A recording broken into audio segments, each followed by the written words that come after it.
AI is low key like dominating the entertainment and like advertising industry, and I think well maybe not so much entertainment, but mostly advertising, entertainment in the sense of like content,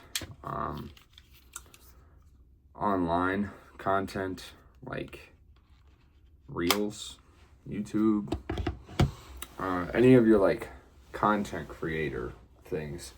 So what I'm thinking, what comes to mind is like books, right? Are we gonna end up in an era and a time where all of our books are artificially intelligently written, or written by artificial intelligence? And I think that's a terrifying thought. I mean, imagine if we lived in a world where every single story was like the same. I think the patterns I've noticed with artificial intelligence is that they're very like, it's a lot of positive feedback loops, to put it in like biology terms. One thing feeds back into the thing you said beforehand, if that makes sense. So like, say I told artificial intelligence that I was like a bad person, and I just fed it information to say, yeah, like I'm a bad person. Eventually, it would agree with me, and then it would feed me back things to get me to actually continue to believe that about myself. I think that's a continuous pattern. It's a lot of like self fulfilling prophecy in some sense of like, it's just going to feed back into your natural dispositions, and a lot of those are unhealthy natural dispositions, like I'm some sort of, if I were to tell ChatGPT I was some sort of divine being, it would probably start to like feed into that, and then by some mode of psychosis, someone could actually end up believing that they were some sort of divinely sent person or divine being, of some divine essence.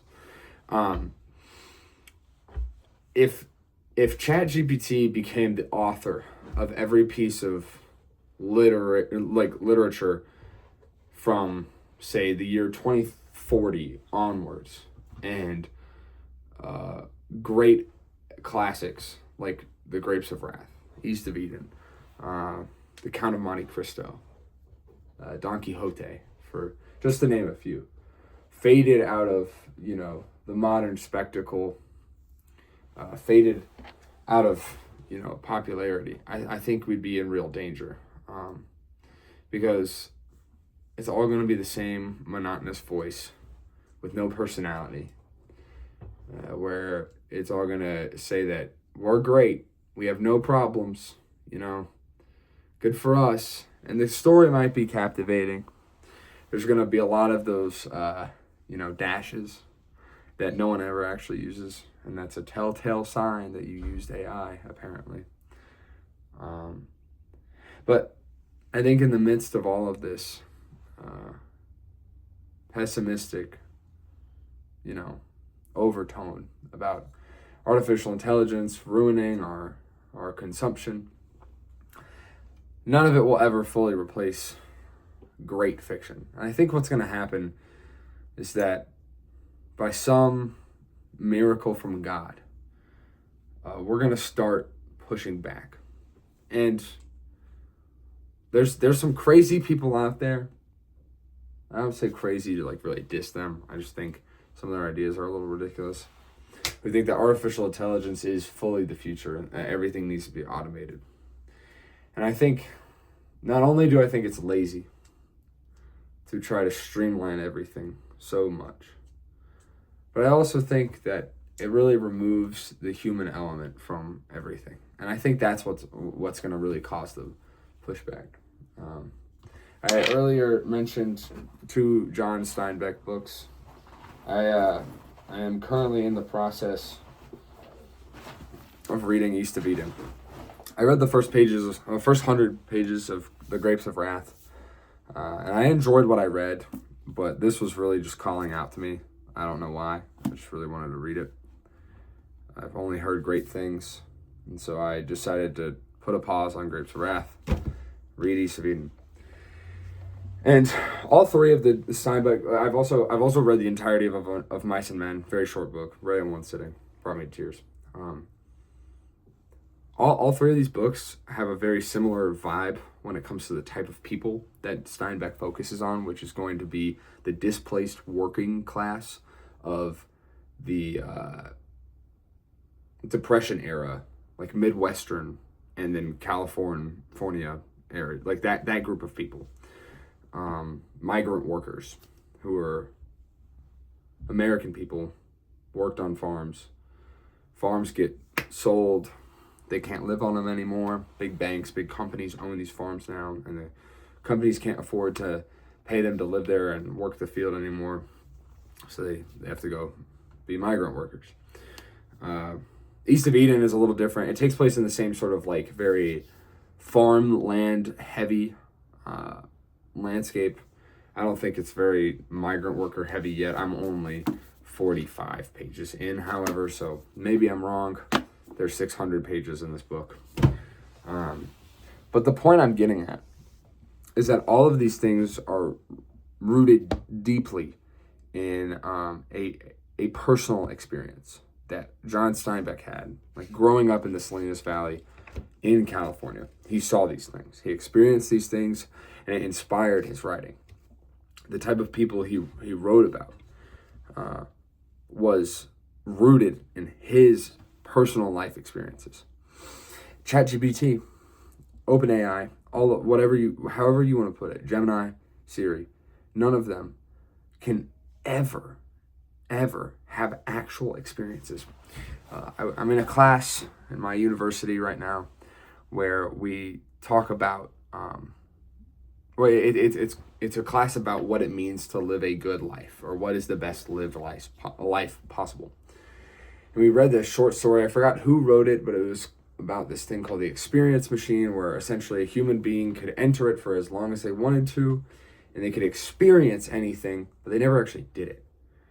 And the author kind of argued that you shouldn't enter this machine, and that most people wouldn't, because there's something about doing the thing that creates the experience. It makes it so much more impactful. There's some sort of risk and reward. If you're only being rewarded, eventually it becomes unsatisfactory. And I say that to say ChatGPT written books would have the same effect, where there's no personality behind it. There might be a story that follows the hero's journey, and there are many characters and beautiful settings and aptly described landscapes that really are captivating. But ultimately, it's going to flesh out to be dry, to be barren, because inexperience, it cannot drive home emotion, and it cannot paint the picture to become something personal. There could be a theme, but it's it's never going to hit the same as someone who writes out of experience. I really firmly hold on to that. I think of the Notes from the Underground by Dostoevsky, where you have this person who's just driven insane because he thinks he's so much better than everyone. And whether or not that Dostoevsky was writing that as some sort of confession or as some sort of like semi-autobiography, you could argue that he was, you could argue he wasn't. Doesn't really matter too much. But for the sake of my argument, let's say he was writing it that way. You are clearly seeing someone who is insufferable. And if you think about like an actual person doing that, you'd be disgusted. And it reminds you not to live that life. But it's only by experience that someone can actively and accurately capture that emotion. I think of the great composers. Debussy, who wrote Clair de Lune. That is truly one of the pieces of music of all time. Like nothing can capture the feeling of.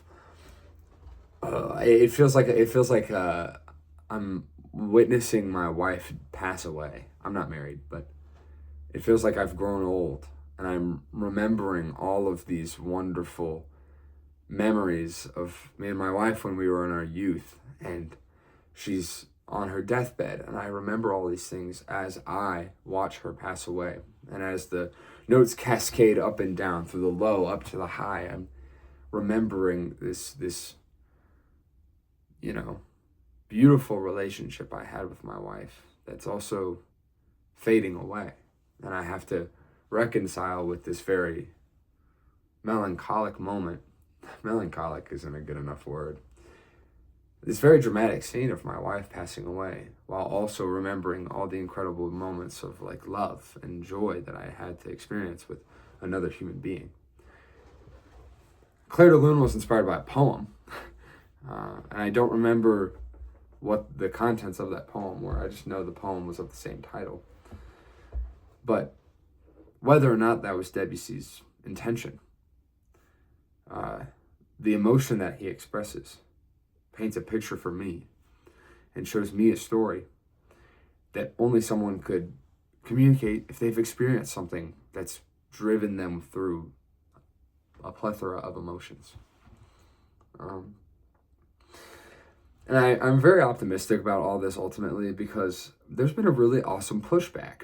I see a lot of people on social media right now who are talking about books all the time. And it that was part of my inspiration to start reading. It's a really beautiful thing. I read the Odyssey, and it was an incredible story, beautifully written. I love epic poetry now. A story about pride, how it ruins your friendships. I read The Great Gatsby last semester, actually, and it told me about how, I don't need to try to repeat the past. I read Of Mice and Men, and it told me about friendship and the value of having people you can just walk next to. It told me about, prejudice at the same time. I remember the character Crooks, the black man who lived on the farm, who no one had ever wanted to enter his room, but Lenny actually just spent time with him. Lenny hung out with him, but Lenny didn't have like I'm assuming the way Lenny is written is that he has some sort of mental disability, and his naivety, to be completely honest, his naivety helped him kind of avoid the prejudices of that era. And that's not that those prejudices don't exist anymore. I think they were more commonplace in society, but that's a whole other conversation. I remember The Picture of Dorian Gray, which I just finished, and it was a wonderful story. Very depressing, but wonderful in the sense of like, wow, I was captivated by it. Where you see this man who's so bent on being the most beautiful he possibly can be that he loses himself, and he only ever wants to be beautiful on the outside, but really he's a terrible person. He might be physically gorgeous, but he's a douchebag. And that one told me like so much about my own heart, like I overvalue my physical appearance. Like why do I value that so much? All of these stories are somehow rooted in experience, whether that's the culture that the story is implanted into, the people, all of them are rooted in experience, and none of that will be replaced. People are tired of being fed slop, goy slop as they call it nowadays, I think. People are tired of it, and I love that because the classics are getting big again. They're being remembered, they're being held on to. And young people like me, I'm 20, are going back and seeing that humanity hasn't changed much at all, because in 1942, people were still sad. In the 1840s, people were sad. In 600 BC, people were still full of themselves. The struggles of man have not changed, and I will hold to that firmly. So with all that being said, AI is not going to take over in the sense that it might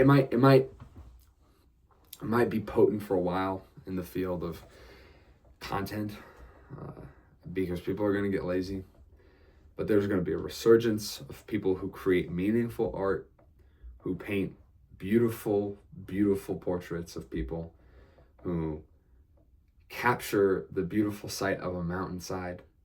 There's going to be people who write poetry that just captures an emotion that's simply inexplicable. There are going to be people who write songs that just guide you through what it means to love someone.